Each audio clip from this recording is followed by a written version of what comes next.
Başımız sağ olsun. Vatan sağ olsun.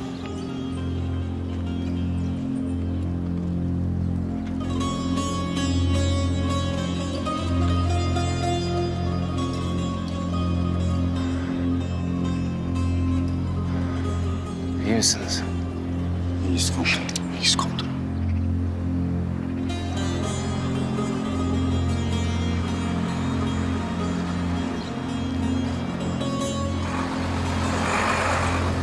Kızım.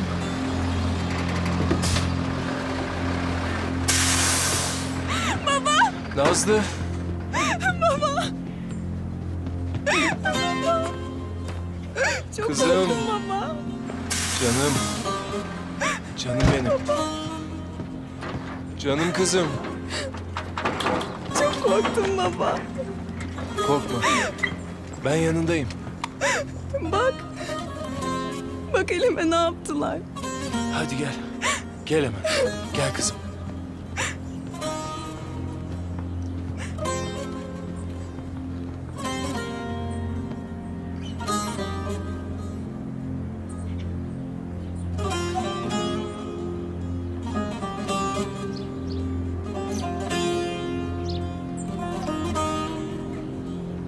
Komutanım, iyi misiniz? İyiyim, iyiyim. Bir an kimse gelmeyecek sandım ben. Adımızı atar atmaz gönderdiler.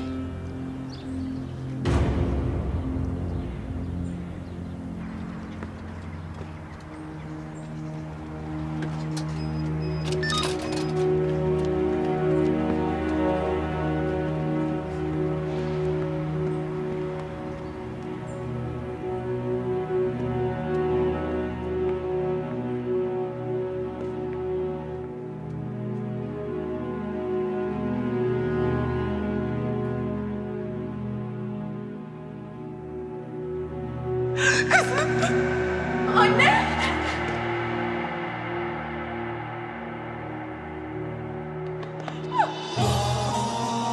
İşte bu sahne her şeye değer. Tüm acılara, tüm ölümlere, tüm şehitlere değer. Bir anne kavuşsun diye yavrusuna Mehmetçikler can verir. Bebekler beşiklerinde rahat uyusun diye Mehmetçikler can verir.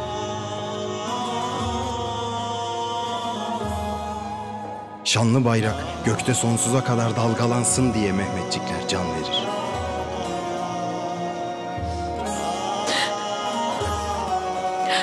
Vatan sağ olsun.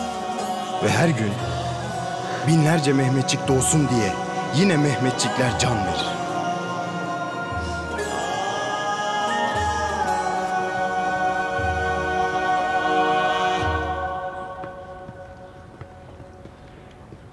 Yavuz.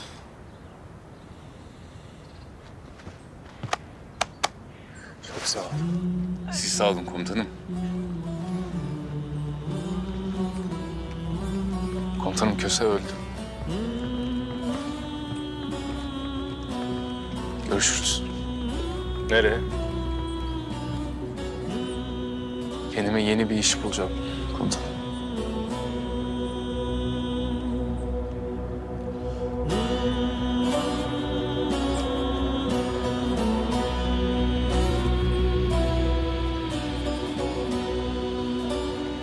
Bu arkadaşlar kim komutanım? Hepsi aslan maşallah.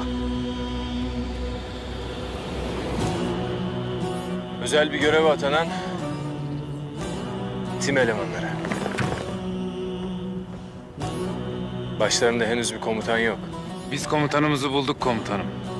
Yavuz Üsteğmen'i bize verin. İstediğinizi gidip getirelim. Kabul eder misin?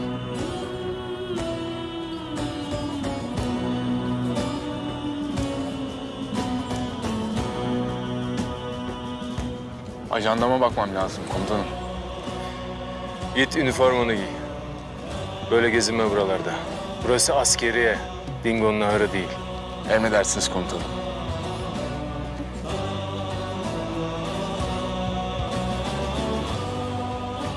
Bundan sonra beraberiz ha. İnşallah komutanım.